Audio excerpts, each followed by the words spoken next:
receivers in the league. So why are people so sad and now taking him as wide receiver 38? Because they're dumb. Okay. Next buy for me is going to be Diontae Johnson. What? Seemed like you surprised yourself on that. No, it's just another.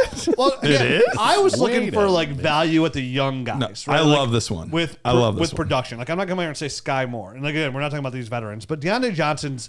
I mean, I've been talking now probably for like 6 months. Like I've casually said in the show, like, ooh, is Diontae Johnson one of the best values in fantasy right now or in Dynasty? And he is, because just a year ago in 2021, so not a year ago, but a year and a half ago, he was wide receiver 8 overall in PPR leagues. And right now he's going as like wide receiver 38, which is nuts. Like he's going as like a low end wide receiver 3 to wide receiver 4. People are treating Diontae Johnson. And it's probably because of Kenny Pickett. It's probably because they drafted George Pickens, and everybody's talking about George Pickens when Diontae Johnson, one of the best route runners in the league, is there. It's a true number one. I couldn't love this more. And typically we have like a correlation between the most targeted players in the league and the most fantasy points in the league. You look at a lot of the top names: Justin Jefferson, Devontae Adams, Tyreek Hill, Stephon Diggs, CeeDee Lamb. Those are the top 5. Wait, who's number 6? Garrett with 147. Who's number 6? Garrett Wilson, and tied with him, Diontae Johnson. Son of a bitch. And right below him, Amon-Ra St. Brown, A.J. Brown, like that. Those things typically go hand in hand. Those are some of the best receivers in the league. So why are people so sad and now taking him as wide receiver 38? Because they're dumb. No, it's because I like how you pronounce the B. Yeah. Dumb. Like he's about to call me Dumbo, which would be the first time I've been called that. There's this size, you know what I mean? You know what I'm saying? Here, a mile away. Way to take me back to grade school, Garrett. Yeah, I mean, 0 touchdowns. The Ofer. He's Miles Sanders, 2021 as well. You know what I mean? And then what happened to Miles Sanders? Got a 4-year contract. All of a sudden, he's stud muffin. People want him again. Yep. Well, not everybody. He's actually a good buy. Yeah, he's a good buy. We talked about him, right? Yeah, probably. So, he's somebody comes in and he consistently, this is somebody before that averaged about 7 touchdowns per year is what he was averaging before getting the Ofer last year. And if you took him and you just gave him his average last year, he's going to come in and finish right around like mid-range wide receiver 2 by just giving him 7 touchdowns, which isn't, I know it's like, oh, yeah, give everybody 7 touchdowns, but he's the number 1 receiver on this team.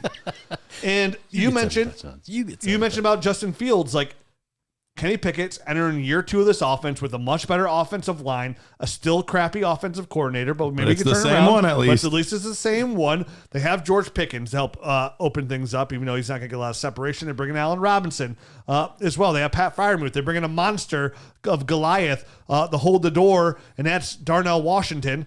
Hold the door. Hodor. So he's somebody that comes out right now. He's got the youth. He's got the contract. He's going to give you over 10 points per game in fantasy football. And he can be had for like probably a couple seconds, like 2-1 if you're sitting there and somebody really wants like Kendra Miller or a tight end on the board if you're in tight end premium. Like Diontae Johnson can be had. He's available. He's going as a wide receiver 38, and he's a fantastic route runner. He's super young. He's got a young quarterback to kind of grow that rapport with. Doesn't mean he's going to be there long term, but there's a chance Diontae Johnson gets re-signed again by the Pittsburgh Steelers. I know everybody thinks this is a clear path to the George Pickens show. I don't think that, because I think you need a player like Diontae Johnson that can get open with route running and get separation that way. It just, all the cards didn't come together for Diontae yet last year, because they had a rookie quarterback, and it takes time for those guys to develop. I know everybody thinks everybody's going to come in a rookie year and just blow the doors off. That's not the case. It takes time. They got to get better. And already, if you read the Pittsburgh beat writers, a lot of those people were predicting that Kenny Pickett takes a big step forward this year. And honestly, even on the first OTA, people thought he was zipping the ball a little bit better already. It takes time for these guys to develop. He flashed. Diontae Johnson's the number 1. He flashed.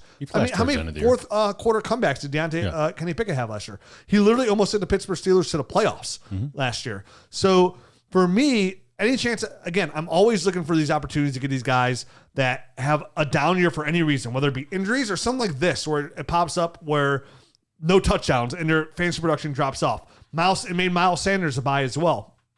You look for these outliers or these anomalies that come in there to find the dips in these receivers, and you follow the ADP. And when you get a guy that was a wide receiver 1 just a year before, and now all of a sudden he slips down so far, literally because he didn't score touchdowns, but he's still getting the same target share, and you expect the offense to be better, that screams buy to me. I felt this way for the last 6 months already about Diontae. And now that we finally have an opportunity to talk about wide receiver buys, I get to shout it into the microphone. Him and I like your guys' buys as well. But for me personally, Chris Godwin and Diontae Johnson are the number 1 and the number 2 buys in all of Dynasty at the receiver position. Where I love Elijah's upside and I love mine DJ was Moore. Yeah, I love DJ Moore. Mine was based off price and upside, and I was all. And I love you so much, everything. good. I don't remember who. I just know I have so many Moores. It's for Next me. one, Sky Moore. I mean, DJ Moore's always been a buy, A for fan me. favorite. But like I said it before, like to get these guys in that 25 to 27 range and find those windows, it's hard to come by. And guys that that have done it already. We talk about DJ Moore, what we believe we can do behind wide receiver 2. We're talking about 2 guys here that have been wide receiver 1s already. And we know at the one position that it's easier to finish as a wide receiver 1 again outside the running back position. It's a receiver position. So love Diontae Johnson. Here we go. Got anything on Johnson? I mean, I there wasn't a lot of meat left on that bone. Yeah, no, I mentioned the targets in the beginning. Right. That was the big thing for me. That I just thought it was crazy how many targets he got. I don't see that number dipping. 147. I mean, targets. it's an absurd amount of targets. If he gets fed like that again, odds are he's going to creep up into those, 5, 6, 7, 8 touchdowns. Like he's going to be in that range. Just odds are he'll be there. So a guy that's that consistent, a better offense, all of that comes together. It's a great buy. I think he's going to take 147 targets, only 86 receptions. So there's got to be, I think, a little bit more consistency or a better turnover rate there next season to warrant that kind of targets again. But I think he's a good enough player to do that. To show you how sneaky of a buy he is, I had somebody that I was talking to the other day, and they were like, what kind of receivers could I trade like my early second or late round first for? Like I'm trying to decide players. I want somebody like safer, a little more established. Who can I trade to get? And I talked about a couple guys.